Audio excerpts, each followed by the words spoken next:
खांडवा गांव में 7 बजने को थे और हर शाम की तरह आज भी चारों ओर घंटे की आवाज गूंज रही थी। 7 बजने वाले हैं, अपने अपने घरों की तरफ बढ़ते रहें। 7 बजने वाले हैं, अपने अपने घरों की तरफ बढ़ते रहें। हेलो जी राणा साहब। बोला 7 बजने वाले हैं, सब लोग घर गए या नहीं? जी राणा साहब, लगभग सब चले ही गए। लगभग? तू जानता है ना 7 बजे के बाद क्या होता है? फौरन घर भेज सबको। जी आप चिंता मत कीजिए, 7 बजने से पहले मैं सभी को घर भेज दूंगा। ठीक है, तू भी जल्द घर चले जा। जी राणा साहब, कल मिलते हैं। देव। हाँ पापा। 7 बजने वाले हैं, जाओ जाके सारे खिड़की दरवाजे बंद कर दो। हाँ पापा। 7 बजने वाला है, अपने अपने घरों की तरफ बढ़ते रहो। ये चलो रे सब, दुकान बंद हो गई अब। अरे काकी चाय तो पिला दे। अरे बावड़े, घंटी की आवाज ना सुनी के तेने? 7 बजने को है, जल्दी से घर निकल वरना। अरे बुढ़िया तो बहुत सोचती है, ये सब बस फालतू की बातें हैं, इतना दिमाग मत लगाया कर। बब्बन बेटे, थारे से बहस करने का समय ना है हमारे पास।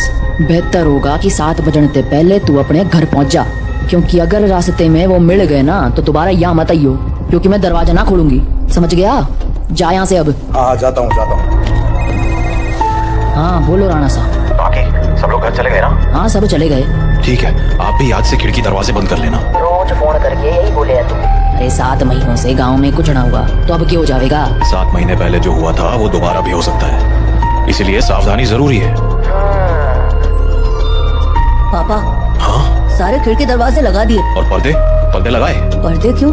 खिड़कियाँ लगा तो दी हैं, और वैसे भी वो लोग तो तभी अंदर आ सकते हैं ना जब उन्हें अंदर बुलाया जाए, तो फिर। देव, होश में हो? ये क्या बोल रहे हो? अरे हम पर्दे उनसे छिपने के लिए थोड़ी लगाते हैं, बल्कि इसलिए लगाते हैं ताकि हम उन्हें ना देख सके, उनसे बात ना कर सके और उनके बहकावे में ना आ सके।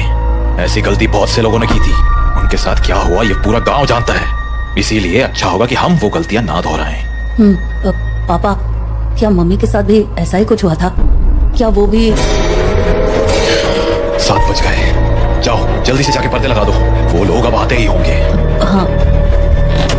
तो राणा साहब की बात मानकर देव खिड़कियों पर पर्दे लगाने के लिए चला गया, पर अभी वो पर्दे लगा ही रहा था कि उसने ऐसा कुछ देखा जिससे उसके होश उड़ गए। देव बेटा। मम्मी, आप? हाँ बेटा, मैं ही हूँ।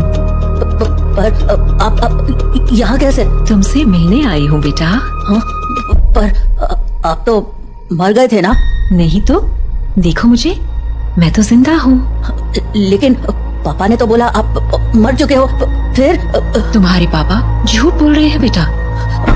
मतलब आप मरे नहीं हो? नहीं, मैं तो बस रास्ता भटक गई थी, आज बहुत मुश्किल से तुम्हारे पास आ पाई हूँ, बस तुमसे मिलने। हाँ, सच्ची? हाँ बेटा, हाँ। अब चलो मुझे अंदर आने दो, 7 बज गए हैं, वो लोग आते ही होंगे।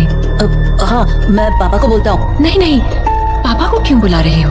वो मुझे देख तो पाएंगे नहीं, और जब तक मैं उन्हें समझाऊंगी तब तक तो बहुत देर हो जाएगी, इसलिए तुम ही जल्दी से दरवाजा खोल दो, जाओ। पर पापा ने 7 बजे के बाद दरवाजा खोलने से मना किया है। बेटा मेरे पास ज्यादा वक्त नहीं है, मैं ज्यादा देर तक बाहर नहीं रह सकती, तुमने दरवाजा नहीं खोला तो। नहीं, मैं खोलता हूँ। थैंक यू बेटा। तो देव अपने घर के दरवाजे पर पहुंचा और दरवाजा खोल दिया, पर जब सामने कोई नहीं देखा तो उसने अपनी मम्मी को आवाजें लगानी शुरू की। मम्मी, अरे मम्मी कहाँ गई? मम्मी कहाँ हो? जल्दी आओ ना। देव! पापा, तुमने दरवाजा क्यों खोला है? देव बेटा। मम्मी। देव मम्मी को अपनी ओर आते देख ही रहा था कि तभी राणा साहब ने एकदम से लाइट्स बंद कर दी, और लाइट के अचानक बंद होते ही देव पीछे पलटा तो उसके सामने अंधेरे में राणा साहब खड़े थे, जो देव को चुप रहने का इशारा कर रहे थे। देव बेटा, अरे कहाँ चले गए तुम? देखो मैं आ गई, मम्मी से नहीं मिलोगे? देव। नंदिनी देव को आवाज लगा रही थी, पर वो वहां था ही नहीं, क्योंकि राणा साहब ने उसे बगल वाले कमरे में छिपाकर दरवाजा बंद कर दिया था। पापा बाहर मम्मी थी और। देव शांत हो जाओ, मैंने कहा था ना तुम्हारी मम्मी मर चुकी है। पर पापा उन्होंने बोला वो जिंदा है। और देव बेटा, तुम अंदर हो ना? दरवाजा नहीं खोलोगे? तुम्हारी मम्मी आ गई। दरवाजा खोलो बेटा। पापा, कोई आवाज मत करो। लेकिन पापा, मुझे मम्मी से मिलना है।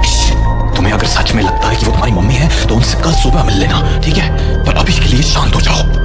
राणा सा, ओ राणा सा, अरे मिलने दो ना मुझे देव से। कब तक झूठ बोलोगे उससे कि मैं मर चुकी हूँ?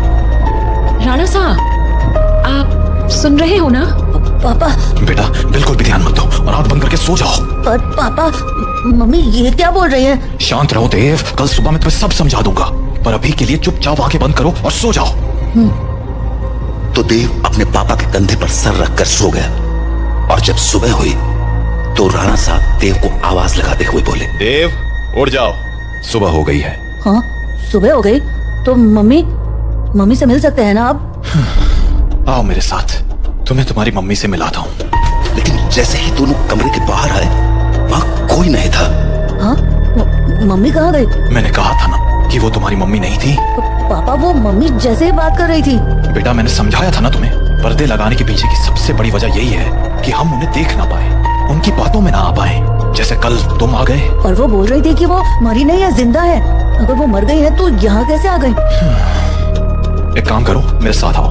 हाँ, कहाँ पापा? बस चलो मेरे साथ, तुम्हें कुछ दिखाना है। तो उसके बाद वो दोनों गांव के लगभग बाहर चले आए और वहां पहुंचते ही देव बोला, पापा, हम लोग यहाँ क्यों चले आए? बताता हूँ, पर पहले आसपास देखकर ये बताओ कि यहाँ क्या दिख रहा है तुम्हें? यहाँ तो कुछ भी नहीं है। आसपास बहुत सारे पेड़ हैं। सामने गांव से बाहर जाने का रास्ता है और पास में बब्बन भैया का घर है।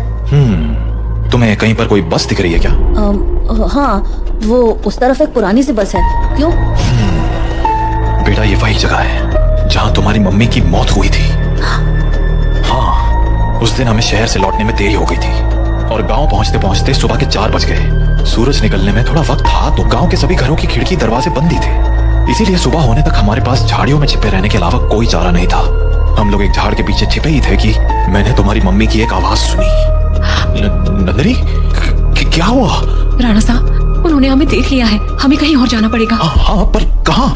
आसपास कोई घर है? घर तो है, पर मुझे नहीं लगता कि अभी कोई दरवाजा खोलेगा। तो अब क्या करें? वहाँ एक पुरानी सी बस है, हम उसमें जाकर छिप सकते हैं। हाँ ठीक है, चलो। तो हम दोनों फटाफट उस बस के पास पहुंच गए। पर फिर